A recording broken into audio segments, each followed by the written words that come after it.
ایک انسان وہ ہے کہ جو بنیادی طور پر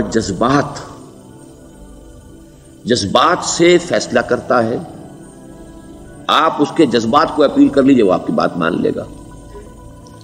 ایک آدمی وہ ہے کہ جو پہلے بات کو سمجھنا چاہتا ہے کہ میری عقل بھی اس بات کو تسلیم کرتی ہے کہ نہیں.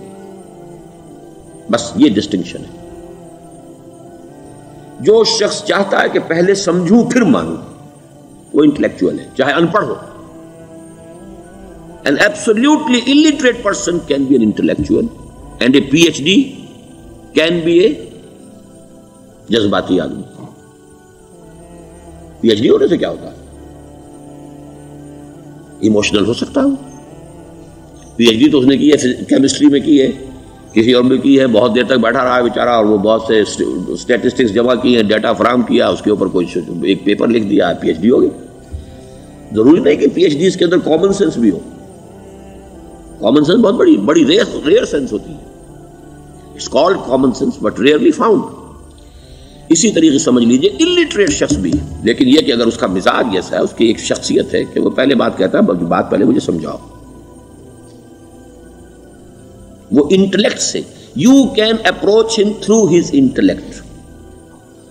یو میں سے کہ اس کے جذباتی سٹرکچر، اس کا ہارٹ، اس کے اور آپ کے درمیان اس کا انٹلیکٹ حائل ہے. You have to go through it. You can't reach his heart except through his intellect.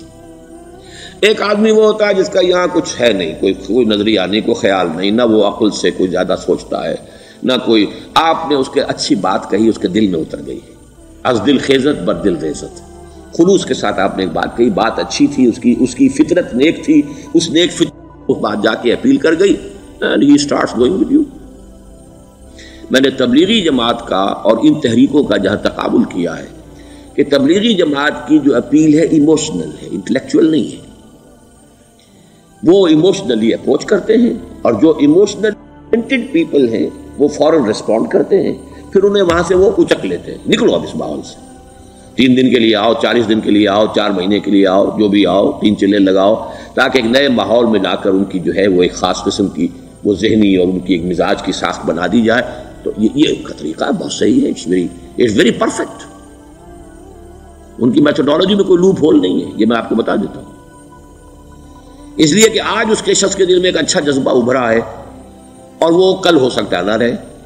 You cash ابھی کیش لو، ان سے نقد لو، نکالو بھائی، وقت نکالو، نقد.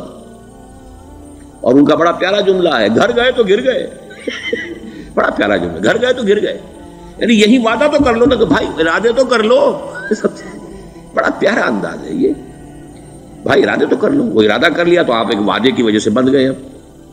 اب یہ کہ اچھا بھائی چلو نکلو. اب نکل گئے تو پھر تو ان کے قابو میں آ ہی گئے. اب آپ انہوں نے 24 گھنٹے وہ آپ کو جو ہے اس میں رکھنا ہے کہ وہ آپ اپنی ساری سوچ وہ سب کی سب جو ہے وہ سب جاتی رہے گی.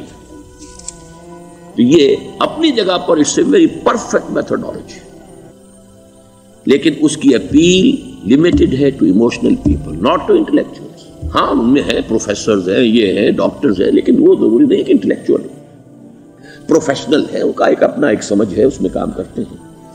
تو یہ جو ایٹیچیوڈ ہے کہ ذہن کے راستے سے اپروچ کرنا، اسی لیے قرآن کی اپیل کیا ہے؟ افلا تعقلون، افلا یعقلون، افلا تذکرون. ساری باتیں عقل سے کہا. ابھی میں نے جیسا کہ آپ کو بتایا، قرآن تو یہ کہتا ہے کہ بغیر یا تو عقل سے بات مانی جائے گی، اور یا قرآن کی بات مانی جائے گی، یا رسول کی بات مانی جائے گی. العلم علمان ولا تخف ما ليس لك به علم ان السمع والبصر والفؤاد كل اولئك كان عنه مسؤولا. کسی ایسی چیز کی پیروی نہ کرو جس کے لیے تمہارے پاس علم نہیں. علم دو ہے، یا آپ کو اپنے حواس کے ذریعے سے علم حاصل ہوا ہے، عقل سے حاصل ہوا ہے، اور یا پھر یہ کہ وہی سے حاصل ہے. تو یہ ہے اصل میں کسی بھی انقلابی تحریک کے لیے جو پہلا نیوکلیس بنتا ہے وہ انٹلیکچوئلز کا ہوتا ہے. پھر یہ کہ وہ چیز جو ہے عام لوگوں کے اندر بھی نیچے اترتی ہے. اس کے بعد جو فائنل سٹیج ہوتی ہے اس میں تو آپ کو عوام کو موٹیویٹ کرنا پڑے گا. اب وہ وہاں انٹلیکچوئل اپیل نہیں چلے گی، وہاں پھر ایموشنل اپیل چلے گی. لیکن وہ کب چلے گی؟ جبکہ ایک مضبوط جماعت ایسی پیدا ہو چکی ہو کہ جو سمجھ کر آئی ہو، علی وجہ البصیرت مان رہی ہو چل رہی ہو اپنی دونوں آنکھیں کھول کر چل رہی ہو، پھر ڈسپلنڈ ہو، پھر جو کچھ کہہ رہی ہے وہ کر بھی رہی ہو. ایسی مضبوط جماعت ہوگی تو ایک عوامی جو ہے کوئی تحریک اٹھا کر اسے کنٹرول کر سکتی ہے، اسے ایک ڈائریکشن کے اندر رکھ سکتی ہے. ورنہ عوامی تحریک کو کوئی کر سکتا ہے؟ عوامی تحریک خود بخود بھی دائیں بائیں کسی طرف مڑ جائے گی. جوش اور جذبات کے اندر تو پھر انسان جو ہے وہ پھر ادھر سے ادھر نکل جاتا ہے، پھر وہ حد اعتدال پر نہیں رہتا. اس کو کنٹرول کرنے کے لیے جیسے ریڑھ کی ہڈی ہے انسان کے جسم میں، وہ جب تک کھڑی ہے میرا پورا پوسچر کھڑا ہے، اگر اس میں سے کوئی ایک من کا بیٹھ گیا تو کوب نکل آئے گی انسان کی. تو وہ ریڑھ کی ہڈی جو ہے وہ جماعت ہے، انقلابی جماعت، جو کہ اسلامی انقلاب میں حزب اللہ جو ہم تنظیم اسلامی کے تحت کوشش کر رہے ہیں بنانے کی. اور یہ کہ اس کے لیے انٹلیکچوئل اپروچ کے لیے یہ سارا معاملہ ہے کہ جو اسلام کی نشأت ثانیہ سے شروع ہوا، اور یہ سارا کام جو اب ہو رہا ہے، آپ سے بات ہو رہی ہے، آپ کو سمجھانے کی کوشش ہو رہی ہے کہ دین کو سمجھیے کہ دین ہے کیا، اس کا ہدف کیا ہے، اس کا بیسس کیا ہے، اس میں پرائرٹیز کیا ہیں. یہ ساری چیزیں کہ سمجھ سے آئیں آپ کے اندر، پھر آپ سمجھ کر اس شے کو قبول کریں. یہ ہماری پرائرٹی ہے. ہم آپ کو ایموشنلی موٹیویٹ کر کے حرکت میں نہیں لانا چاہتے.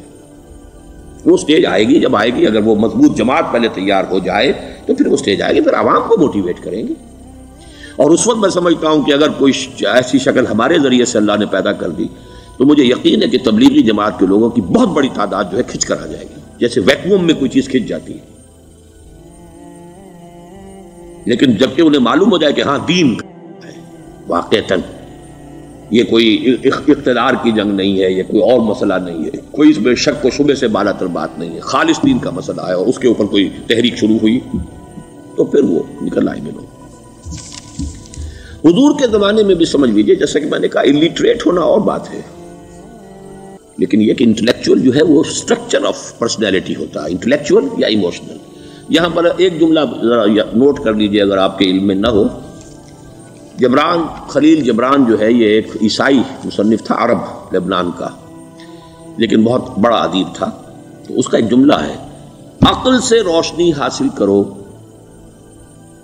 لیکن جذبے کے تحت حرکت کرو. یعنی عقل سے روشنی حاصل کرو، جانا کدھر ہے، منزل کیا ہے، ہدف کیا ہے، یہ عقل سے طے کرو، یہ جذبات میں طے نہ کرو، یہ تو غلط ہو جائے گا، ڈائریکشن غلط ہو جائے گی.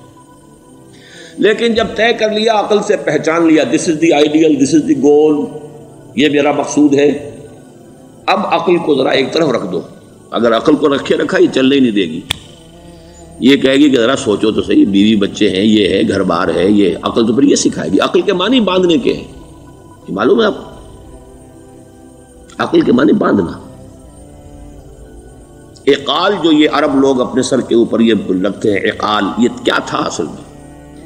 یہ عرب بدو جب ہوتا تھا، بدو وہ اپنے سر پر ایک رسی باندھ لیتا تھا کہ جہاں کہیں وہ اونٹ سے اترے گا وہ رسی اپنے سر پر سے کھولے گا اور اونٹ کا گھٹنا اس سے باندھ دے گا. ایک گھٹنا باندھ دیتا تھا تاکہ اب یہ اونٹ دوڑنے کے قابل نہیں رہا. 3 پاؤں سے اچک اچک کر ادھر سے کوئی کیکر کا درخت ہے کچھ کھا لے گا، کہیں اور چلا جائے گا، دوڑ تو نہیں سکتا. اس رسی کو وہ اقال کہتے تھے. اب جب اس نے پھر چلنا ہے، سفر شروع کرنا ہے، وہ رسی اونٹ کے گھٹنے پر سے کھولی اور اپنے سر پر باندھ لی. یہ اقال تھا جو اب یہ سنہری اقال باندھے پھرتے ہیں بادشاہ لوگ. That is the basis of their اقال. اسی لیے حدیث آتی ہے کہ ایک بدو، ایک عرب باہر سے آئے، اونٹنی کو انہوں نے بغیر باندھے، وہ مسجد نبوی سے باہر حضور نے دیکھا کہ وہ اونٹنی کو انہوں نے باندھا نہیں، اس کا گھٹنا، اور وہ چلے آئے. حضور نے پوچھا کہ تم نے اونٹنی کا گھٹنا کیوں نہیں باندھا؟ انہوں نے عرض کیا کہ میں نے اللہ پر توکل کیا.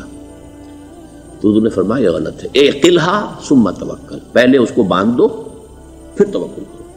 اسباب اور وسائل و ذرائع کا استعمال یہ تم پر لازم ہے، لیکن توکل اس پر نہ کرو، توکل اللہ پر. یہ ہے بیسک جو یعنی بیلنسڈ رائے کہ آپ ایسے بالکل اسباب سے مستغنی ہو جائیں تب بھی غلط بات ہے. آپ you do what ever you can do, لیکن یہ کہ اس کے بعد یہ نہ سمجھو کہ میرے اس کرنے سے کچھ ہو جائے گا، یہ میرے وسائل اور ذرائع سے کوئی نتائج نکل آئیں گے، نتیجہ اللہ کے ہاتھ میں. تو اعقلھا ثم توکل، یہ اعقل عقل کے معنی باندھنا، پہلے باندھو اس کو. تو اگر چلنے میں تو عقل کو ایک طرف رکھ دو. بے خطر کود پڑا آتش نمرود میں عشق، عقل ہے محو تماشائے لبے بام ابھی. عقل تو نہیں اجازت دے سکتی تھی حضرت ابراہیم کو کہ کود جاؤ آگ میں.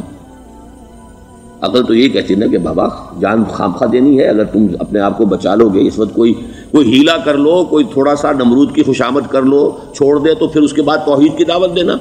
لیکن یہ کہ زندگی ختم ہو گئی تو توحید کی دعوت کون دے گا؟ عقل تو یہ سکھاتی نا، پٹی پڑھاتی.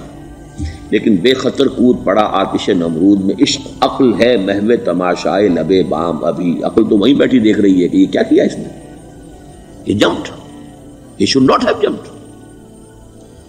تو عقل سے روشنی حاصل کرو. ڈائریکشن کیا ہے، گول کیا ہے، جانا کیا ہے، یہ طے کرو عقل سے. اس میں جذبات کو دخل نہ آنے دو، اور جب چلنا ہے تو اب عقل کو طے کر کے رکھ دو، اور اب جذبے کے تحت حرکت کرو. بہت عمدہ جملہ ہے.